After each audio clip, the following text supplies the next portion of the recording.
Hey guys, this is Elizabeth, and I'm going to tell you about my journey to success. This is Elizabeth, and my coach was Miss Jennifer Steffens. So, what goals did you work on with your coach? For fall 2020, the goal was to work on creating a discussion panel on promoting Black leadership in K through 12 schools. Throughout the semester, we work on executing research, organizing the panel, finding a location, and setting deadlines. We met every 2 weeks to discuss the process that I made between that time.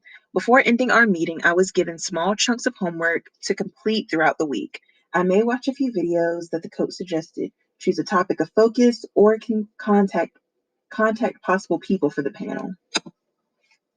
How have you grown as a leader during this challenge? During this time, I have learned the leadership skill of accountability and deadlines. Because I was given assignments to complete at the end of all my meetings with my coach, I had to be accountable for making sure that I get those done.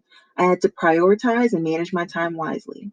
I did not want to come to the meeting unprepared. I learned that lesson in our second meeting.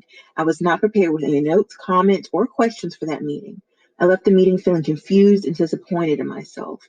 From that point, I designated once or twice a week to focus on the discussion panel project.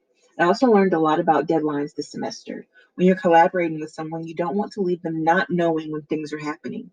It is important to consider the schedule of the other collaborator and find a deadline that is realistic and fair. It is it was also important it was also important I set realistic goals for the next 2 weeks. I know that I can't read a whole research book before we meet again. I know that I can select a chapter that I want to read and begin to read my first selected chapter.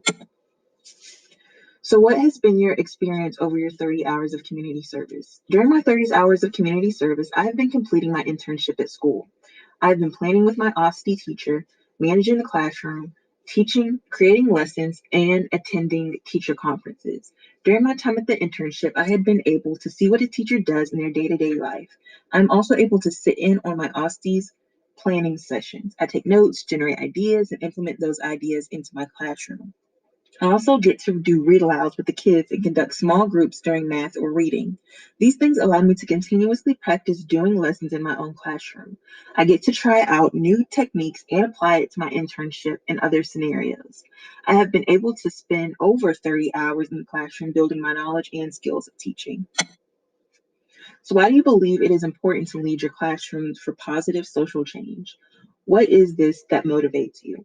In the teaching profession, it's teachers' job to lead for positive social change. Teachers spend 8 hours a day, 5 days a week, building up and nurturing their students. It is important that we create justice oriented students that want to create change in their community. In order to nurture this quality, it's important that teachers are conscious of the things they say and the lessons we teach and the reading materials that we provide. I have to remember that social change does not come from knowing everything about all the issues in the world.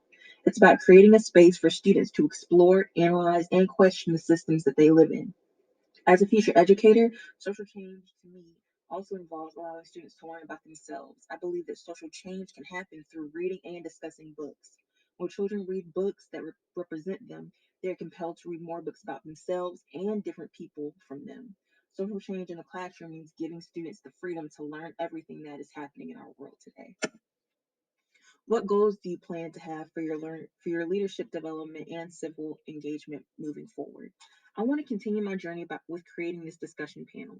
My coach and I have already set up meetings to discuss some things for the panel project. Before our next meeting, I plan to start diving deep into my research. This semester has been so crazy, so I have not had a lot of time to take lots of notes on the research. During the break, I would like to ask some of my main questions for the discussion.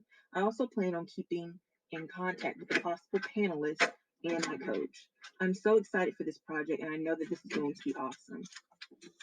Thank you guys, and I hope you guys really enjoyed my project, and thank you so much. Bye.